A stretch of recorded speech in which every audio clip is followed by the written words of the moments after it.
बिस्मिल्लाहिर्रहमानिर्रहीम। अस्सलाम वालेकुम वरहमतुल्लाहि वबरकातुहू। काबिले एहतराम व्यूअर्स, मेरी दिल से दुआ है कि अल्लाह रब्बुल इज़्ज़त हम सब की उम्र में, इज़्ज़तों में और रिज़्क़ में बेपनाह बरकतें रखे। हमारी औलादों को हमारी आँखों की ठंडक बना दे। हमारे मरीज़ों को अल्लाह पाक शफ़ाए कामिला अता फ़रमाए। और जो हमारे प्यारे हमसे जुदा हो चुके हैं, अल्लाह पाक हमें सब्र जमील दे और उन्हें अपनी जवारे रहमत में बुलंद मुकाम अता फ़रमाए। आमीन या अरहमुर राहिमीन।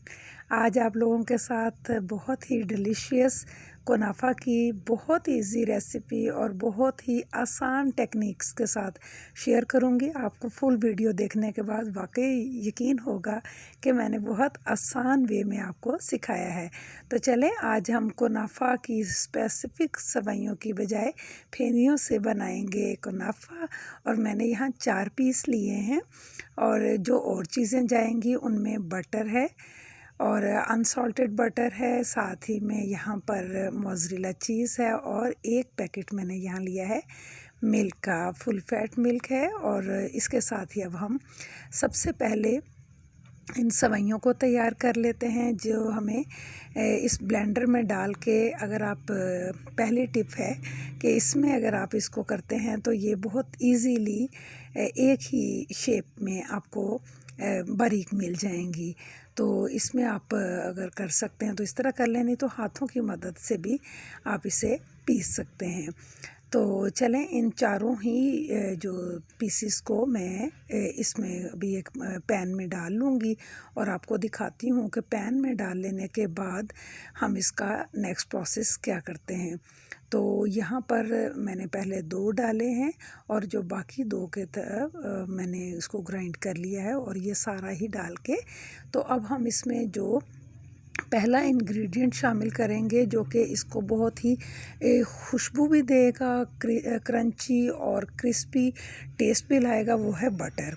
मैं इसमें से हाफ़ बटर को यूज़ करूँगी और वो सारा ही इसमें डाल के, तो मीडियम टू लो फ्लेम पर आपने इसको बहुत अच्छे से मिक्स करना है।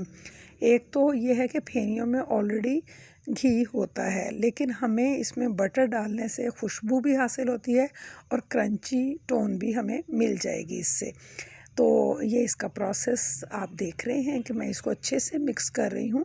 और इसके बाद ही अब आप लोगों ने इसमें 1 टेबल स्पून भर के आपने कैस्टर शुगर और 1 टेबल स्पून इसमें मैंने मिल्क पाउडर का शामिल किया है, ड्राई मिल्क पाउडर शामिल किया है। ये सिर्फ फ्लेवर के लिए दोनों चीज़ें मैंने डाली हैं। इससे ये होता है कि जब सवैयाँ हमारे कुनाफा शेप में मुँह में आती हैं तो इसका टेस्ट कई गुना बढ़ जाता है। अगर आप इसमें ड्राई मिल्क पाउडर घर में नहीं है तो आप स्किप कर सकते हैं, लेकिन शुगर पाउडर ज़रूर डालिएगा।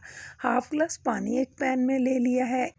अब आप इसमें हाफ़ कप शुगर डालेंगे और इसको हम फ्यू ड्रॉप्स देंगे लेमन के। क्यों देने हैं, ये बहुत ही इम्पॉर्टेंट टिप है, इसे स्किप नहीं करना। आपने इसको डालना है और इसको बबल आने तक आपने अच्छे से कुक करना है। होता ये है कि जब आपका शीरा तैयार हो जाता है ना, तो फिर ये क्रिस्टल नहीं इसमें बनते और ये अकड़ता नहीं है, इसी तरह इसी फॉर्म में रहता है।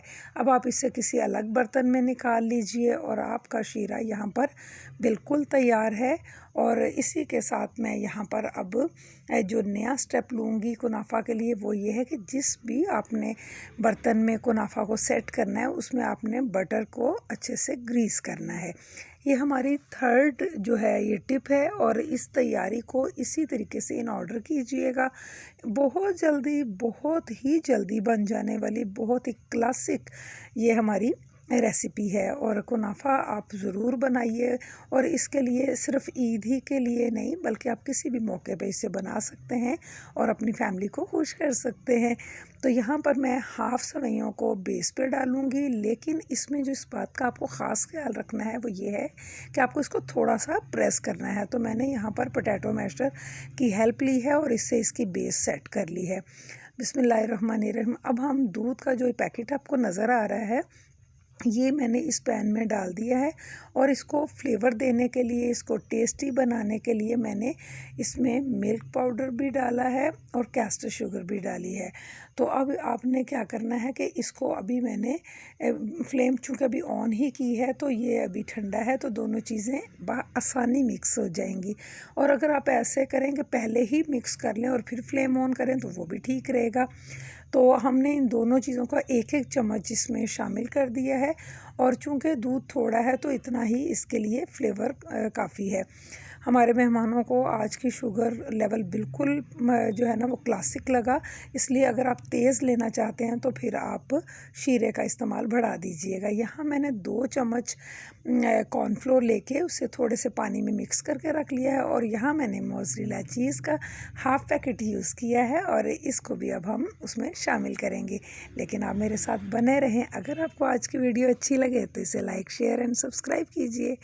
और यहाँ पर देखिए कि अब हम इसको गाढ़ा करने के लिए हल्के हल्के इसमें कॉर्नफ्लोर की ये स्लरी जो है ऐड करेंगे और इसको कुक करेंगे ताकि ये अच्छे से गाढ़ा हो जाए।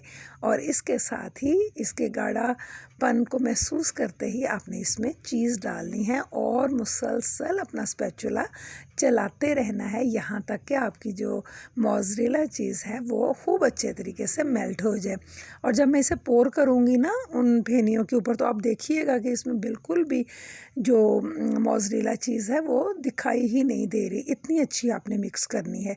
फ्लेम मेरी बहुत ही लो पे है, यानी कि आपने उसे मीडियम पे भी नहीं रखना, आपने हल्की आंच पर ही इसे अच्छे से तसल्ली से कुक करना है। बिस्मिल्लाहिर्रहमानिर्रहीम। तो देखिए अब हम इसको इस पर कितना अच्छा लिक्विडी फॉर्म में इसको बना चुके हैं और इसके ऊपर डाल रहे हैं। आपने इसको कभी भी बहुत गाढ़ा करके हार्ड करके इस पर नहीं डालना, तो इसको थोड़ा सा ठहरा लीजिएगा। मैं टिप दे रही हूँ कि फ़ौरन ही इसके ऊपर सवैयाँ नहीं डालें, इसके ऊपर एक लेयर आती है ना वो आने दीजिएगा और फिर इसके ऊपर जो बकिया आपका सारा मटेरियल है तो वो आप इसके ऊपर अच्छे से डालिए और ख़ूब अच्छे तरीके से तसल्ली कर लीजिए कि कहीं से भी आपका वो मिल्क और चीज़ का जो मटेरियल है वो दिखाई ना दे। इसको अच्छे से कवर कीजिए अपने किसी भी स्पैचुला से, अपने स्पून की बैक साइड से। और यहाँ इसमें जो बड़ी अहम बात है, जो इसके फ्लेवर के ख़ासियत है वो पिस्ता में है। वैसे तो अगर हमारे घर पिस्ता ना हो तो कोई ऐसी बात नहीं कि हम नट्स में और कुछ यूज़ नहीं कर सकते, बिल्कुल कर सकते हैं। लेकिन चूँकि इसमें पिस्ता ही जाता है तो इसलिए मैंने ख़ुसूसन जब इसके बारे में गाइडलाइन देनी है तो यही है कि हमने इसको पाउडर फॉर्म में इस तरीके से बना लेना है और इसको इस तरीके से आप इसके ऊपर अच्छे से स्प्रेड कर लें और वही शीरा जो मैंने बना के रखा था उसको इसके ऊपर आप पोर कर दें और फ्रिज में रखना है। आपने फ्रीज़र में इसे नहीं रखना। और अगर आप इसे गर्म लेना चाहें तो जब आपके गेस्ट आएँ तो आप इसे शीरे को दोबारा से गर्म करें और गरम गरम अपने मेहमानों को दें। लेकिन मैंने अपने मेहमानों को फ्रिज में रख के दिया था और वो भी माशाल्लाह सबको बहुत पसंद आया। तो आप लोग ने कमेंट करना है और मुझे ज़रूर बताना है कि आपको मेरी रेसिपी कैसी लगी। और आज ईद का दूसरा दिन है। कल पहले दिन मेरे गेस्ट इतने ज़्यादा माशाल्लाह थे माशाल्लाह कि मुझे वीडियो बनाने के लिए बिल्कुल वक्त ना मिल सका। और आज आप लोगों से इजाज़त लेती हूँ दुआओं के साथ। इंशाल्लाह दोबारा मिलेंगे। अल्लाह मेरे वतन के खित्ते खित्ते को अपनी अमान में रखे। मेरे सब दोस्तों को मेरी जानिब से ईद मुबारक। इजाज़त दीजिएगा। अल्लाह ने के बान।